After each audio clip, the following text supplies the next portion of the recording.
It was a historic afternoon in the heart of Accra, Ghana, though the location was kept discreet for security reasons.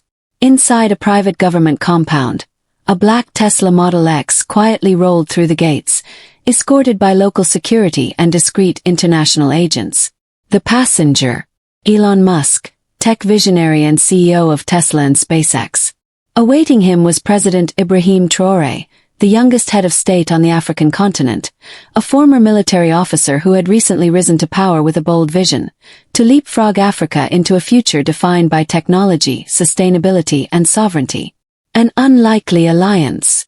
Their handshake was brief but firm. One came from the cutting-edge world of Silicon Valley, the other from the rugged front lines of African transformation.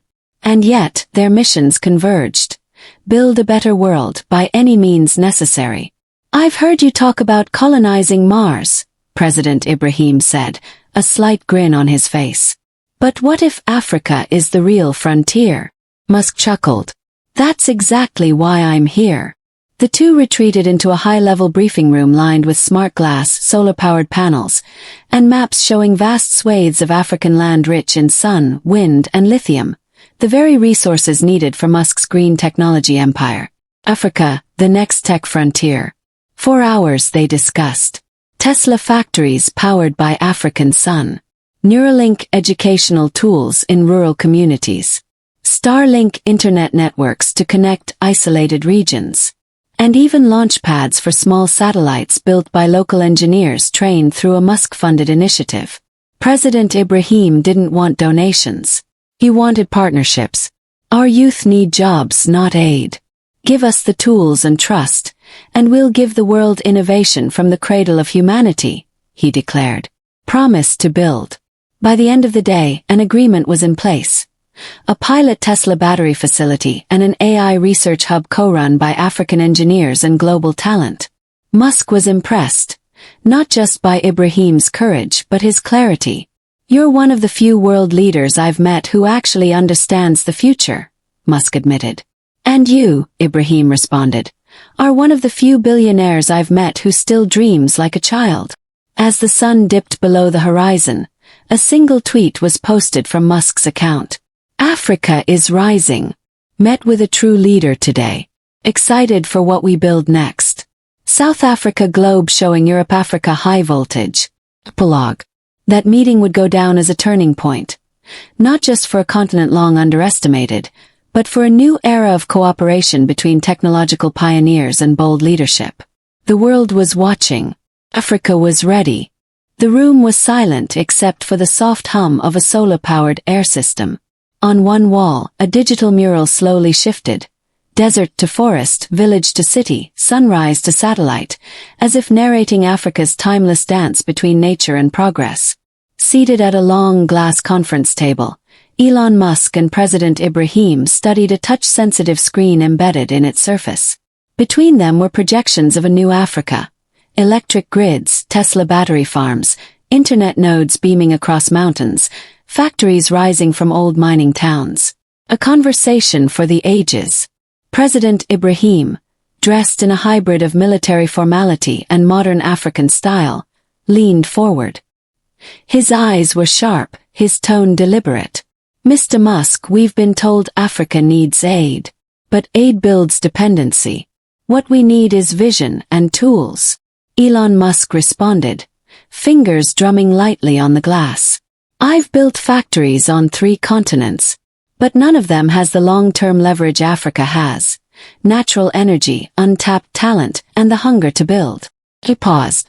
"But you need more than money. You need infrastructure, training, satellite access, and sovereign tech ownership. Otherwise, you're just another customer." Ibrahim smiled faintly. "Exactly. We want to own our future, not license it." Laying down the blueprint. What followed was no ordinary political meeting. It was a strategic fusion of bold ideas. Small Blue Diamond, Africa's first gigafactory. Elon sketched an idea on a tablet. A Tesla gigafactory powered by solar and wind, located in the Sahel Belt, a region receiving over 300 days of sun per year. Raw materials. Lithium from Zimbabwe, cobalt from the Congo, graphite from Mozambique. all refined locally to break the cycle of raw export dependency. Workforce, trained through African tech universities, funded in part by SpaceX Foundation grants. Power, fully off-grid and renewable, with solar arrays doubling as research labs for agrivoltaics, combining farming and energy. Small blue diamond Pan-African Internet uplift. Musk unveiled expansion plans for Starlink, aiming to connect 250 million Africans within 3 years. Schools in remote villages would access real-time lessons in coding, languages, and engineering. Farmers would receive AI-driven crop predictions and weather alerts. Startups in Lagos, Nairobi, and Accra would finally compete globally, with real-time access to the world. Small blue diamond, the African launchpad. Ibrahim turned the conversation toward space. Why should our satellites launch from Florida or Kazakhstan? Why not the Sahara? Musk's eyes lit up. High altitude, equatorial proximity, you're right. Africa's ideal. Together, they outlined the African continent's first private satellite launch facility, a partnership with SpaceX and a coalition of African engineers. The goal? Provide affordable launches for climate tracking, security monitoring, and even early warning systems for natural disasters. Unfiltered truths. But the dialogue wasn't all blueprints and optimism. Musk asked point blank, what about corruption? Red tape. Your own military past. These things will scare investors. Ibrahim didn't flinch. They should. But let me ask you, who builds change? Comfortable men in air-conditioned offices, or soldiers who've seen the worst and decided to create the best? He stood, walking slowly to the window. I've buried friends fighting for this soil. I've seen children die from fake promises. That's why I don't beg the West anymore. I partner with those who understand stakes. You do. Elon stood too, a rare gesture of mutual respect. Fair enough. I've risked everything too, more than once. Let's build something they said was impossible. Forging the pact. By dusk, the outlines of 3 formal agreements were being drafted.